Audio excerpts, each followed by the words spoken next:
Protein स्वस्थ आहार के आवश्यक कंपोनेंट्स में से एक है और शरीर के अंदर कई कार्यों को सुविधाजनक बनाने में महत्वपूर्ण भूमिका निभाता है। एक सर्वेक्षण के अनुसार 73% भारतीय दैनिक मात्रा में प्रोटीन का सेवन नहीं करते हैं और 90% से अधिक लोग इस आवश्यकता से अनजान हैं। उपभोक्ताओं को आहार में प्रोटीन की अधिकतम मात्रा शामिल करने के महत्व पर शिक्षित करने के लिए आलमंड बोर्ड ऑफ कैलिफोर्निया ने आज भारत की प्रोटीन समस्या को कम करने के लिए एक प्राकृतिक दृष्टिकोण विषय पर एक सत्र की मेजबानी की। ये कार्यक्रम होटल लिटिल शेफ कानपुर में आयोजित किया गया है, जिसमें प्रसिद्ध पूर्व एशियन गेम एथलीट और संस्थापक लेखनाक तारुका श्रीवास्तव, साथ ही डायबिटीशियन सुश्री रितिका समद्दन ने सत्य प्रस्तुत किए और आरजे समरीन द्वारा संचालित किया गया। कार्यक्रम में चर्चा भारतीय परिवारों में प्रोटीन के स्रोतों के बारे में समझ की कमी और स्वस्थ बनाए रखने में पर्याप्त प्रोटीन सेवन के महत्व पर केंद्रित थी। भारत प्रोटीन की कमी की एक चिंताजनक समस्या का सामना कर रहा है, जिसमें कई लोग आवश्यक दैनिक सेवन को पूरा नहीं कर पा रहे हैं। भारत में एक औसत वयस्क के लिए अनुशंसित प्रोटीन सेवन शरीर के वजन के प्रति किलोग्राम 0.8 ग्राम है। हालांकि औसत खपत आमतौर पर शरीर के वजन के प्रति किलोग्राम लगभग 0.6 ग्राम होती है। 28 से 30 ग्राम होता है और इसमें एटलीस्ट आप 20 से 25 बादाम अगर दिन का खाते हैं तो this is very very good because इसमें आपको 6 ग्राम प्रोटीन मिलता है end of course it's loaded with fibre. Because remember, almonds is also a very very good source of fiber, रेशा जिसे हम कहते हैं, and fiber बहुत important है हमारे डाइट के लिए to for weight loss, for heart health, for diabetes etc. So उसका छिलका नहीं उतारना है। So irrespective आप उसे भिगोए या ना भिगोए, छिलका समेत खाएं because एक मुट्ठी बादाम में 4 ग्राम फाइबर है, which is abundant. So that's the way you should have almonds, right? Okay, thank you. Ritika, मैं आपसे जानना चाहूँगी, आपने भी जिक्र किया कि आप स्पोर्ट्स से हैं और जब स्पोर्ट्स की बात आती है तो प्रोटीन इनटेक जो है उसमें बढ़ा दिया जाता है। उसकी वजह से बहुत से लोग प्रोटीन शेक भी लेते हैं, प्रोटीन बार्स भी लेते हैं। आप क्या रिकमेंड करना चाहेंगी?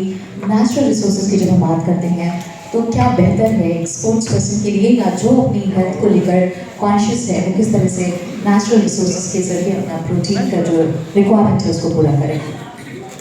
मैं आपको अपना बता सकती हूँ। आई थिंक नेचुरल या अननेचुरल कैसे लेना है, रितिका मैम ज़्यादा बेटर आंसर कर सकती है। पर मैं अपना बताऊँ तो मुझे लगता है ज़्यादा से ज़्यादा नेचुरल सोर्सेज से ही कंज्यूम करती हूँ मैं। तो मैं कोशिश करती हूँ दाल, बादाम खाना। मैं chief dietitian of max health care Delhi से हूँ। आज का जो हमारा प्रोग्राम था ये बेसिकली अवेयरनेस क्रिएट करने की वजह से किया गया है। प्रोटीन डेफिशिएंसी जो हमारे भारतवर्ष में बहुत रैम्पेंट है और इसे हम easily by just being aware कि हमें क्या खाना चाहिए, कितना प्रोटीन हमारे लिए ज़रूरत है और ये प्रोटीन हमें किस किस सोर्सेज से, नेचुरल सोर्सेज से मिलता है, इस कारण के वजह से हमने ये प्रोग्राम किया था। सो बेसिकली हम सबको पता होना चाहिए कि प्रोटीन इज़ अ मैक्रोन्यूट्रिएंट जो कि हमारे हर सेल में प्रेजेंट होता है। चाहे आप इम्यूनिटी के बारे में बात करें, चाहे आप अपने ग्रोथ के बारे में बात करें, चाहे मसल के बारे में बात करें, चाहे आप किसी भी डिजीज़ कंडीशन के बारे में बात करें, प्रोटीन बहुत ही इम्पॉर्टेंट एक मैक्रोन्यूट्रिएंट है। हर इंसान को 0.8 to 1 ग्राम पर केजी बॉडी वेट चाहिए होता है, जो कि अंदाज़न 55 से 60 ग्राम प्रोटीन हम सबको दिन में लेना चाहिए। फ़र्स्ट प्रेफरेंस हमारे लिए हमेशा नेचुरल सोर्सेज होने चाहिए। अगर आप नॉन वेजिटेरियन हैं तो आप नॉन वेज फूड या अंडे से अपना प्रोटीन कंटेंट ले सकते हैं, लेकिन India being a vegetarian population और हमारे यहाँ at least 60 to 70% of the population is vegetarian. So हमें बहुत ज़रूरी है ये जानना कि वेजिटेरियन सोर्सेज में भी बहुत सारे फूड प्रोडक्ट्स हैं जिसमें प्रोटीन एबंडेंटली प्रेजेंट है। सो दालों में प्रोटीन बहुत अच्छा होता है। Soybean is a very good source of protein. Your dairy products are an excellent source of protein. Also the nuts and seeds बहुत अच्छे प्रोटीन सोर्सेज हैं। सो जब हम नट्स एंड सीड्स के बारे में बात करते हैं तो बादाम में प्रोटीन कंटेंट बहुत अच्छा होता है। It is called a super food.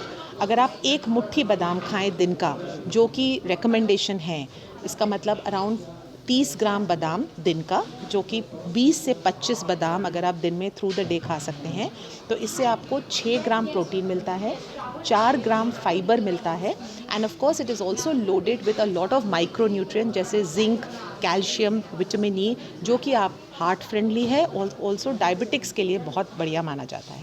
आज की जनरेशन जो फास्ट फूड पे डिपेंड है, तो उनको लिए क्या करना चाहिए? हाँ जी, इनफैक्ट बहुत इंटरेस्टिंगली एक स्टडी अभी एक हमने मुंबई में की है जिसमें ये देखा गया है कि जो एडोलेसेंट है, जो यंग कॉलेज गोइंग ग्रुप है, वो बहुत ज़्यादा जंक फूड लेते हैं, स्पेशली जैसे जब वो स्नैकिंग करते हैं वो जंक फूड में करते हैं। तो इनसे क्या होता है, जो मेटाबॉलिक सिंड्रोम है, मतलब प्री डायबिटिक, ब्लड प्रेशर थोड़ा हाई रहना, मोटापा होना, ये ज़्यादा होता है।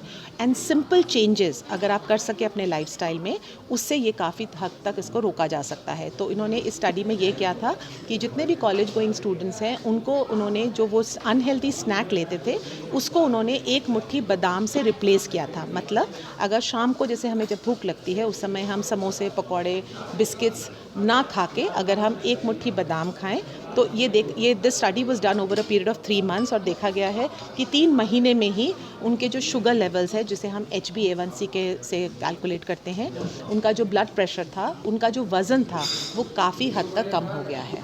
So just substituting the unhealthy junk foods with healthy snacking with like a handful of almonds, उससे आपका काफ़ी हेल्थ में बेनिफिट मिल सकता है। Thank you.